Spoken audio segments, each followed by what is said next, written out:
Welcome to Sam's Business Growth Show. I'm Sam Dunning, a digital marketing, sales and business growth evangelist. Tune in and subscribe today as I'll be interviewing business leaders, experts and entrepreneurs from around the globe. You'll be learning their story, how digital marketing has helped them along the way, and exclusive tips and insights to help you skyrocket your own business.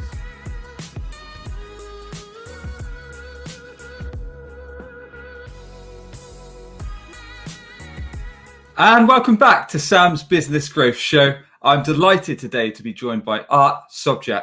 Art works with thousands of sales reps each and every year, helping them get more business through the phone. His mission is to eliminate the fear, failure, and rejection from cold calling. Since 1983, he's built up his reputation by providing common sense, no gimmicky, non-salesy methods for how to use the phone to prospect, persuade, and sell. He's also the author of the classic book in the field called Smart Calling, now in its third edition. Art, a very warm welcome, sir. How are you doing? Sam, thank you so much for having me on. And I'm thinking, oh my gosh, 1983. I started when I was 10. Nobody's buying that, are they? A lot wiser and smarter than me, Art. That's what it sounds like. Thank you so much for having me on. It's a pleasure. Looking forward to this. Yes, likewise, man, likewise. So yeah, there's plenty of stuff we want to cover today, Art. So I think we're going to be taking the focus on, is selling really just a numbers game? And giving the audience, everyone tuning in today, some tips in terms of how they can prospect with what's going on, what's been happening in around the world in the last few months, how everyone can utilize smart calling, and some of your recommended marketing channels, both online and offline. But before we get into that juicy stuff, Art, for anyone that doesn't know Art Sobczak, perhaps you could give us a quick 5-minute snapshot of your story, how you got into sales, how you got into business, and perhaps a lesson or two learned along the way. Wow, how many hours do we have here? So, how did I get into sales? Well, you know what? Everybody is a born salesperson, right? Because all kids are great salespeople. Some people just choose to not make it their career. But what happened with me is that my very first paid sales job was when I was 13 years old, and I would take the bus into downtown Omaha with a buddy, and we actually had a job working in what would be called a boiler room, where we were calling people to sell tickets to the policeman's fundraiser circus. And in retrospect, I think that was a scam, because I'm not even sure there was a circus. But what happened was, after that, I realized that I could sit inside on the phone and talk and make money, make a lot more money than my buddies who were doing manual labor. And it just seemed that I had a knack for that over the years in high school and college. And as it would turn out, my very first job right out of college, I had a number of offers. Even though I wanted to start my own business, I thought I probably should go and get a real job, make some money, and see what the corporate world is like. So I took a job with the old AT&T in the US here. And as luck would have it, it was in sales using the phone. But from the very first day, I'm trying to figure out, how can I do this on my own? Because I was an entrepreneur at heart, and always trying to figure out, what can I do on my own? And actually left after about a year and started a consulting and training firm with a partner. And had some bumps along the way, and actually took a couple of other corporate sales jobs while I still had my business going, because of course money wasn't coming in at the rate that I wanted. And finally, after a couple of years of doing that and hating to work for somebody else, I decided we've got to do this only and full time, and did it. So just went out and continued to focus on the training and the content creation part of this business. And that's what it is today. So for over 30 plus years, I've been helping sales pros say the right things to get more yeses using the phone as their main method of communication. And it's kind of interesting. Again, I've been doing this for over 30 years, and today everybody has to do it. So in my business, I mean, unfortunately, because of the circumstances, but I mean, people are coming out of the woodwork saying, we've been neglecting the phone for a long time, and now we have to do it. So how can we do it more effectively? So true, man. And it's interesting that you mentioned that you started out in a boiler room, because I was much the same, actually. Apart from one of my first roles, I was selling ink cartridges over the phone, and then worked for a marketing company. It literally was almost like a boiler room. We were in a really small, we were actually in someone's loft conversion, and there was just a few of us hammering the phones all day. So it takes me back to 5 or 6 years ago, which was good times. But you learn fast in those kind of environments, right? It's great experience, isn't it? you certainly become insensitive to the no's. That's true. That's true. Cool. So selling, is it really just a numbers game? That's a topic I wanna start with, Art, because there's so many people that you hear in business, in marketing, and they say, look, if we get enough leads, then we're gonna make the sales. If we do enough dials, we're gonna win this many deals. So you often hear that some people are saying, yes, it's a numbers game, or others are saying, no, if you've got to do X, Y, and Z plus the dials. And what's your stance on it, Art? Well, here's my stance on that. If I took a two-headed coin and I flipped it 100 times, am I any closer to a tail on the 101st flip? No, I'm not, because I'm not doing the right thing to get the result that I'm looking for. So if somebody just says it's just a numbers game, essentially what they're saying is put in the activity, and if you put in enough activity, you're going to bump into some success. And for me, that's not a great strategy, okay? Because if I want to get a result, I should be putting in the quality activity, following a proven process to get the result that I'm looking for. So sales managers who manage by dashboard, which means that they're just simply looking at the numbers, and if the numbers aren't where they want them to be as far as results, they say, let's just make more calls. That's lunacy, right?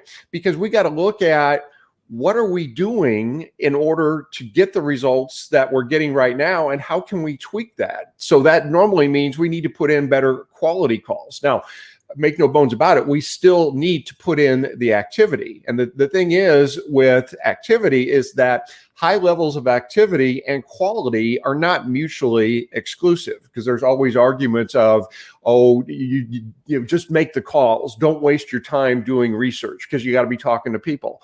Well, here's the thing. If we're on the phone, especially today, I mean, how many attempts does it take us to actually reach a person? Well, I mean, the numbers vary. And again, especially today, they're much higher.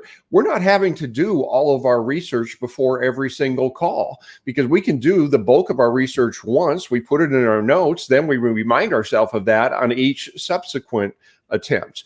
But again, it's not just a numbers game. It's a game of numbers, because we use numbers to measure activity and results. But sales done professionally is most definitely a quality game. Fair play. And what would you distinguish the difference between just putting in the activity as in a standard call, and what would you define as a quality call in this case? Well, we like to call it a smart call. And a smart call is when we know something about the person, the organization, and the situation and the environment that they're living in, so that we can tailor and customize our message to make it relevant. That would be a smart quality call. Somebody who's just putting in the numbers is going through a list, calling people, saying the same thing to everybody, giving them the same pitch, irrespective of them and what's going on in their world. And I don't know about you, but I get these calls all the time. And I like getting these calls because it gives me great material, and I record them and I use them in training. But in some cases, I just have to shake my head, and I'm thinking, why in the world would you be calling me for this? And obviously you don't know anything about me. And when people do this, I'm thinking, what is causing them to do this? And in some cases, it's a manager saying, just make more calls, give me more phone time. And in other cases, I mean, I feel sorry for the people, because they've heard this myth of it's just a numbers game, and I know I need to prospect, so I'm going to go find a script that was created by somebody that isn't even in my industry, and I'm going to say these goofy things, and then they get their teeth kicked in. And I think we've all been there as well, especially if we're in sales or we run our own business, trying to prospect and trying to reach out to new customers. So what can we actually do? What tips can you give us, Art, to turn just this bog standard cold call off the list into something that's smart, something that's a bit heated up and a bit warmer? Yeah, well, let me just give you a definition of what a smart call is. And again, it is gathering some sales intelligence about an individual, their company, and very importantly, any type of trigger event or an environment or situation that's going on with them that's going to allow me to make my initial outreach and messaging more relevant to them. Because let's face it, today we are inundated with anywhere from, depending on what study you see, a couple hundred to a couple thousand messages per day of all types, email, in-mail, banner ads, whatever. And as a result, everybody has become professional ignorers. Feel free to tweet that one out. We are professional ignorers, which means that we have to ignore most of the messages that come our way. Which ones are we going to pay attention to? We're going to pay attention to the one or the couple who are about, or that are about who? Us, the most important people in the world, because that's who we care about. So if we see a message or hear a message that's relevant, now we're going to lean in a little bit and say, sounds like this might be about me. Sounds like there might be something here for me.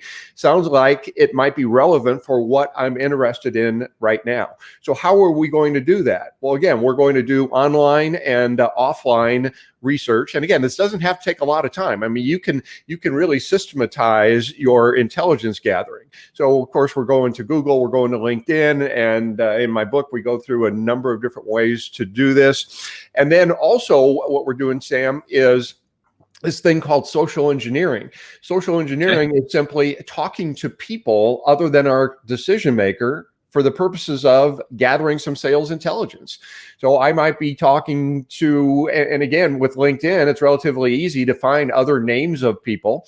And we identify ourselves, we give full identification, we ask for their help, we tell them that ultimately, like in my case, I'll tell them, hey, I'm going to be speaking to your VP of sales, and I want to make sure I'm prepared when I do. There's probably some information you could help me with. So I'm asking this salesperson about, and I would already know that they prospect because I've got other ways I can find that out. So I'm asking them questions about what kind of training do you receive? What kind of quotas do you have? What's the morale there? How well are you doing it? Or do people enjoy doing it? What's your success rate?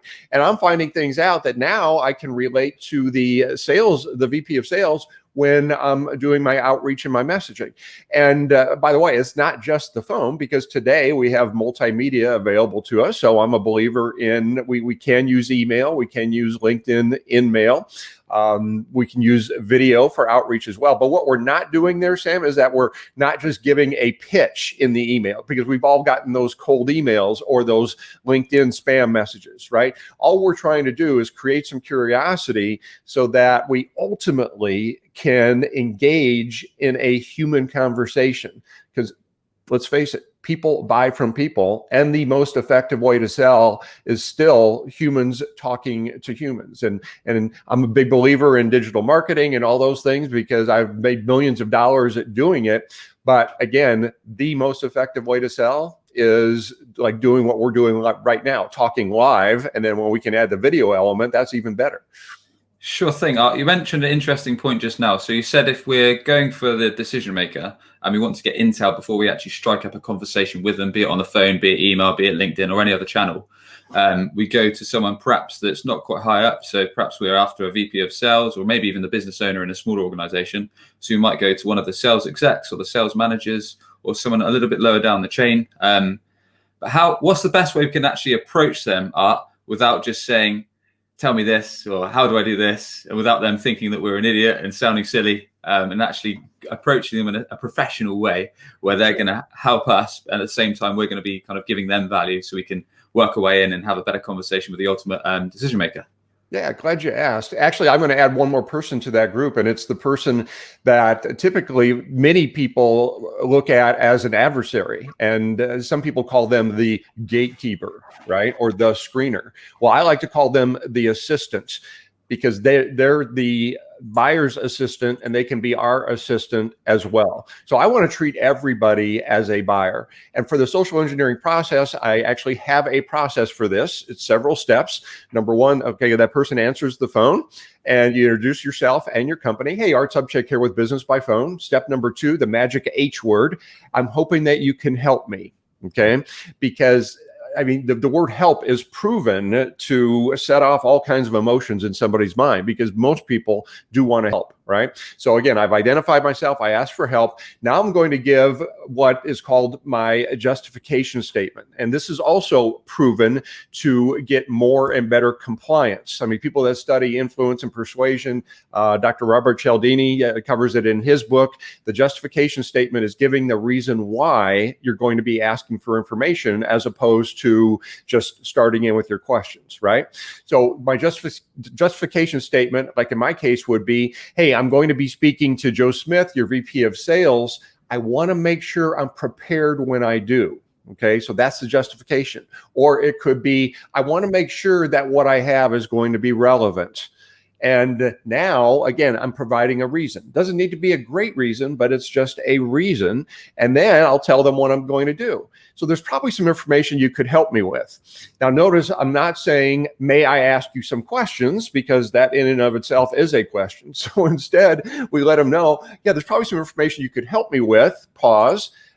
So tell me, I understand you guys do prospecting there. Tell me what type of training that you receive now.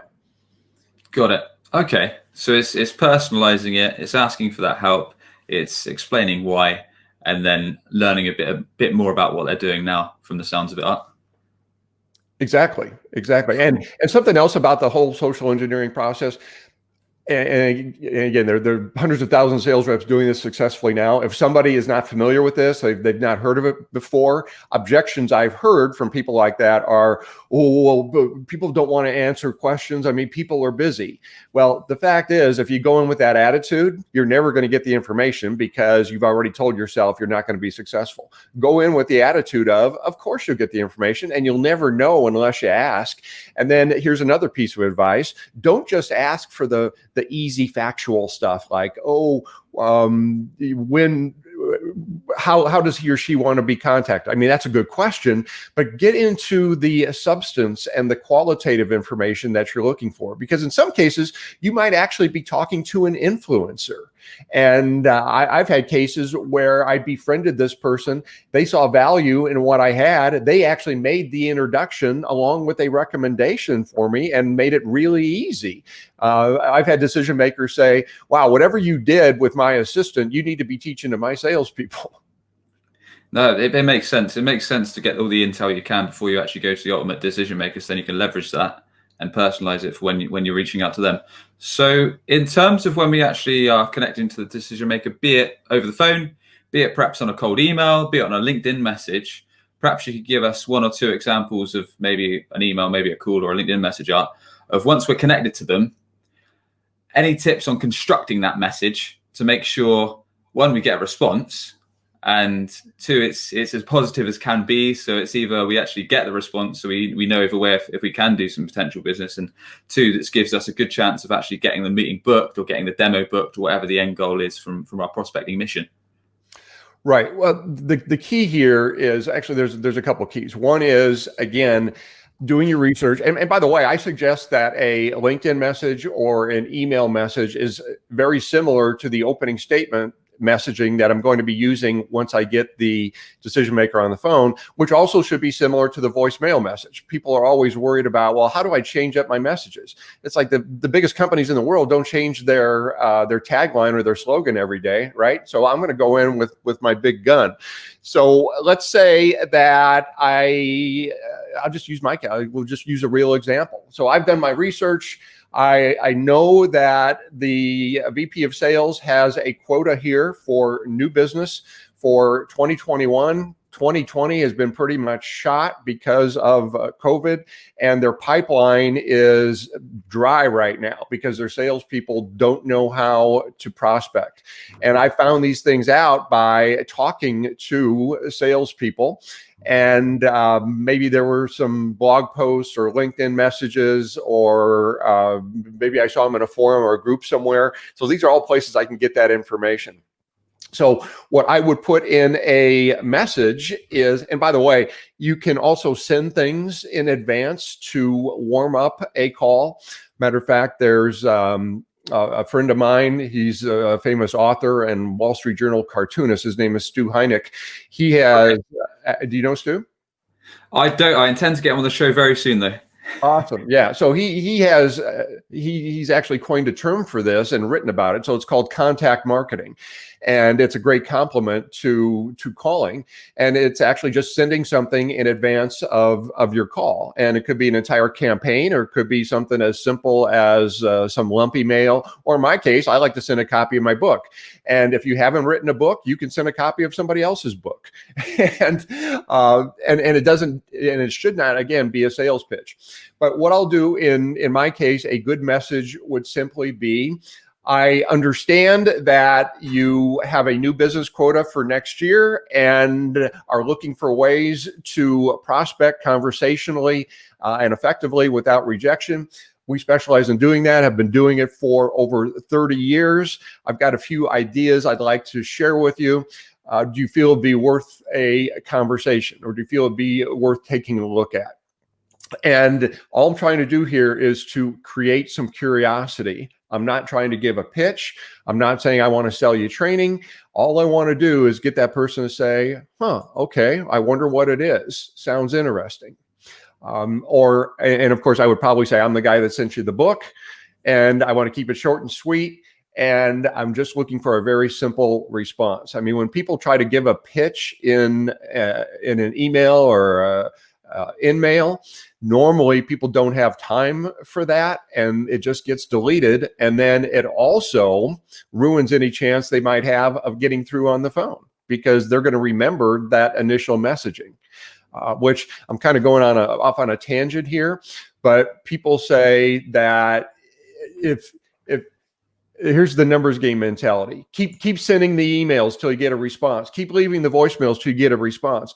Well, the thing is that bad messaging does leave a mark. And what it does, and I don't know if it's the same way with you, but if I get a bad message from somebody and I instantly know that I'm never going to want to speak with them, if I see that call coming in on caller ID, I'm just going to let it go, right? Yeah. I mean, I completely agree, dude. And what you said there rings true with digital marketing too. So if you're sending out the bad message constantly, it kind of puts a bad mark against your name. So it's like making the same cold call 100 times. If you're reaching out with a bad message that's not personalized, that brings no value to the table, doesn't create curiosity, then even if you do it 100 times, yes, one person may feel sorry for you and may give you the demo or may give you the meeting and might not go anywhere.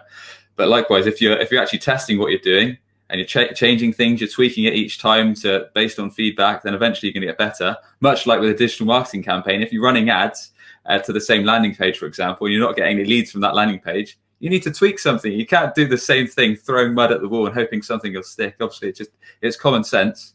So that's a great point, man. Actually, yeah. I mean, there's parallels between sales is just a numbers game and let's apply it to digital marketing. So if something's not working, what are we going to do? Well, let's go buy more traffic. No, that's it. It's got to be tested. It's got to be optimized, just like a sales process.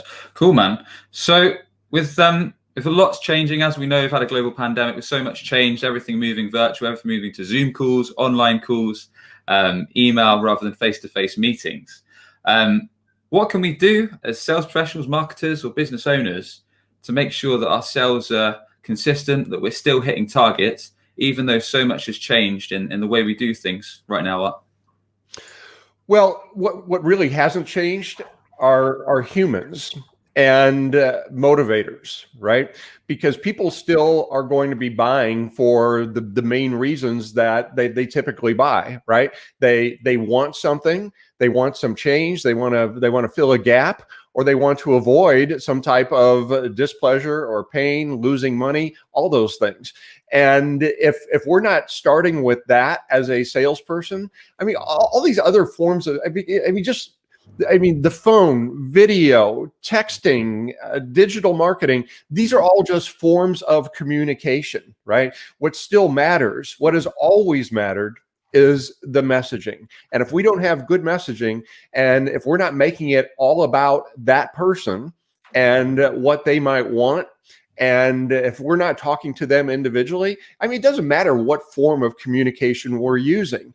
And we spoke about this before we went live here, but it's interesting, particularly in digital marketing. I mean, so many people they're thinking that some of these gurus that are out there now invented this stuff. Well, I was using all of this, and we called it direct response marketing back in the day, way back before there was an internet, in direct mail, doing lead generation, these things called lead magnets. I mean, I put out a free booklet of 29 sales tips back in the late 80s, and I would advertise in trade publications. I would write articles, and then people would call or mail in and say, "Hey, I want your free booklet." Great. So we just generated a lead with that lead magnet there, and then would follow up by phone and mail.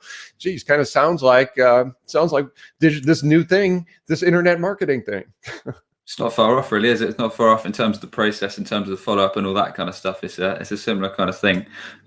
Something we've not really covered, actually, Art, is, as we're saying, obviously face-to-face is off the table for many of us in areas that have been hit. Now, in terms of video conferencing, video calls, be it Zoom, be it Skype, be it Google Hangouts, whatever the heck you do your video conferencing on, have you got any tips or anything that's worked for you, Art, in terms of being able to build rapport with your prospects, being able to still have quality conversations like we did when we're face-to-face, and avoid the kind of awkwardness of video? Well, several things. One is I am a proponent of video, sending out personalized video in emails. There's several different platforms you can do that with, because now what we're doing is we're attaching a human to another form of communication, which of course is the digital text form of communication. So that's one way, video communication. As far as what we're doing right now, obviously we're doing this live. Some people are watching the recording.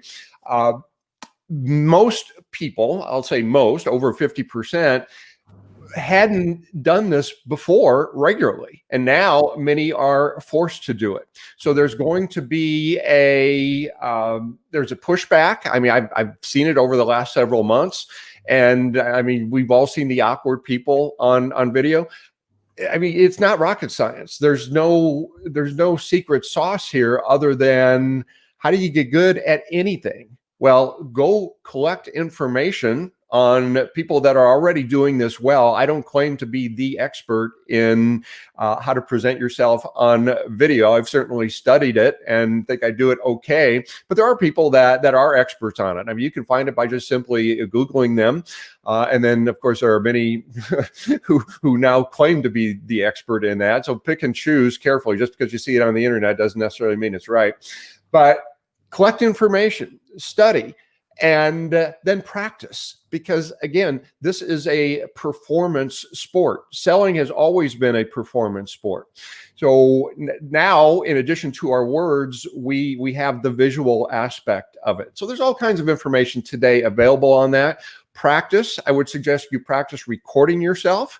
And just like I've suggested for years, we should be recording our phone calls and recording what we're saying and then reviewing it, and then rinse and repeat. That's how we get better at anything. And have an open mind and have the right attitude about it. Don't say, "Oh, I'm not good on video," or "I don't look good on camera," because it's who you are. Right? If you say, "I don't look good on camera," you're basically saying, "I don't look good in person."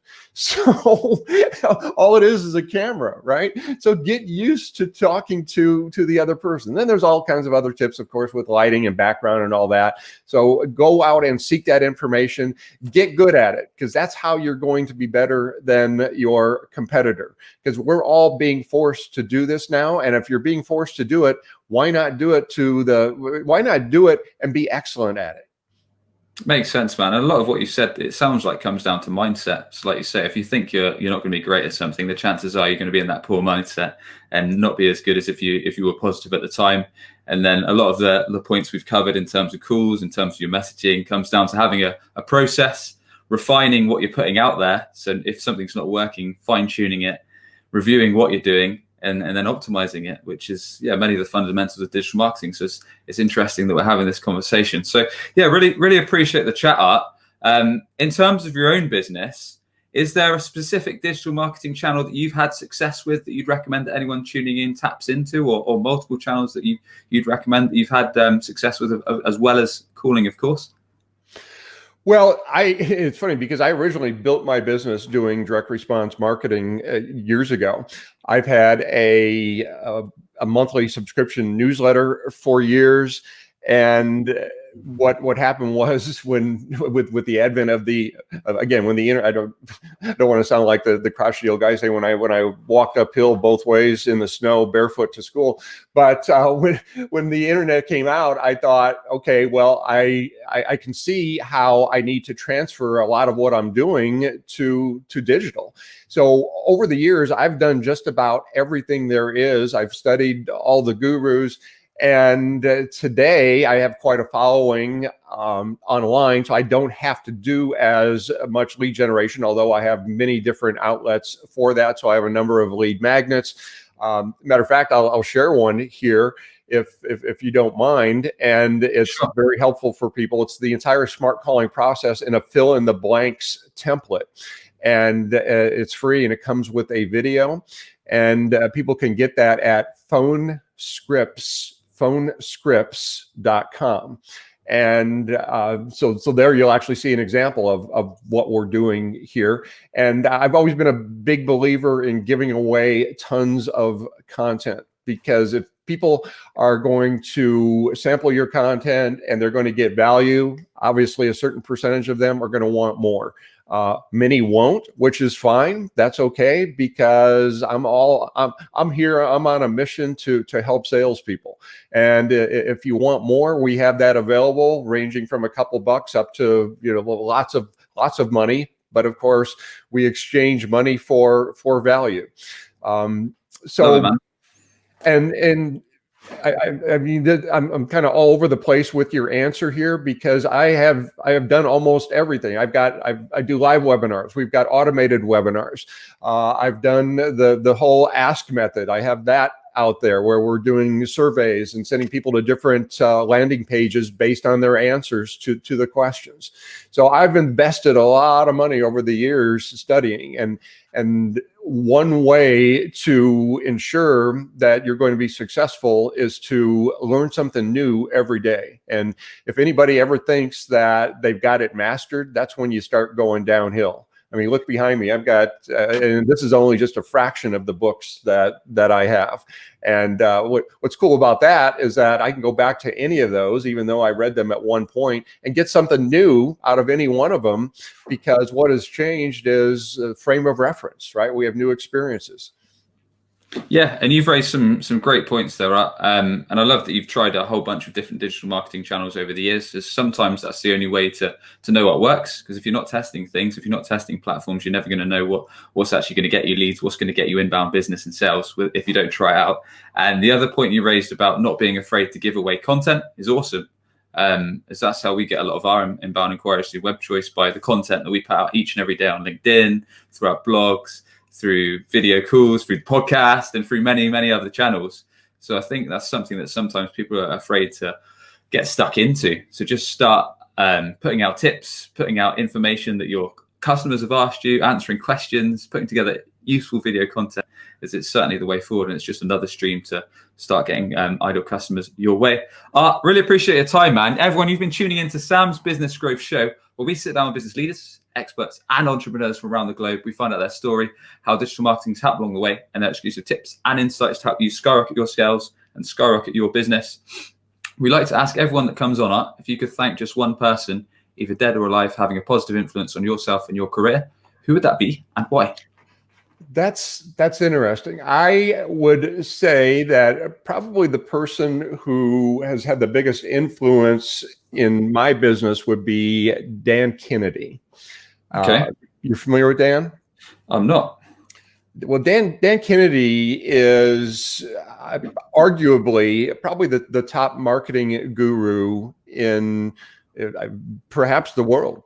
And he's been around a long time. And Dan was recently sick. We almost lost him, but he's coming back and still working. But Dan has been in the direct response marketing business for 30 plus years. And I actually know Dan way back in the day. He actually gave away some of my books to his mastermind group, but I've been a student of his for years.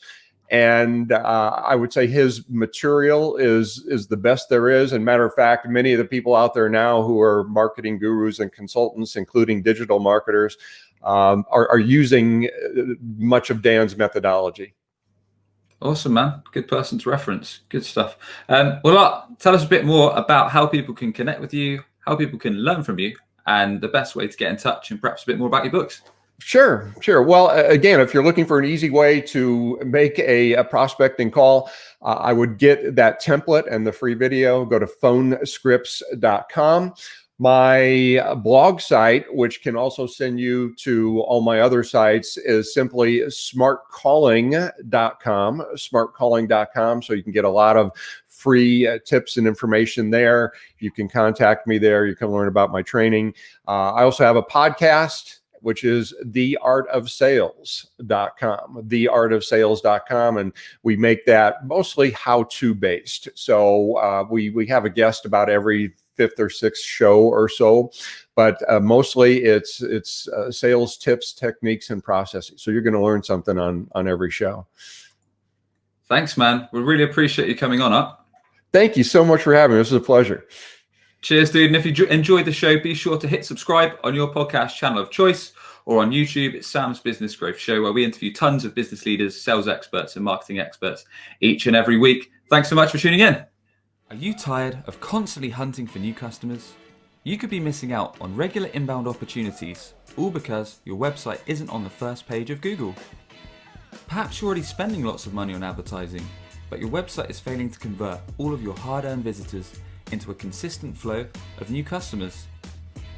If you'd like to learn more about our unusual approach that brings idle clients straight to you, connect with Sam Dunning on LinkedIn, or book a free 20-minute consultation via webchoiceuk.com. That's webchoiceuk.com. Subscribe today for more digital marketing, sales, and business growth tips from the experts.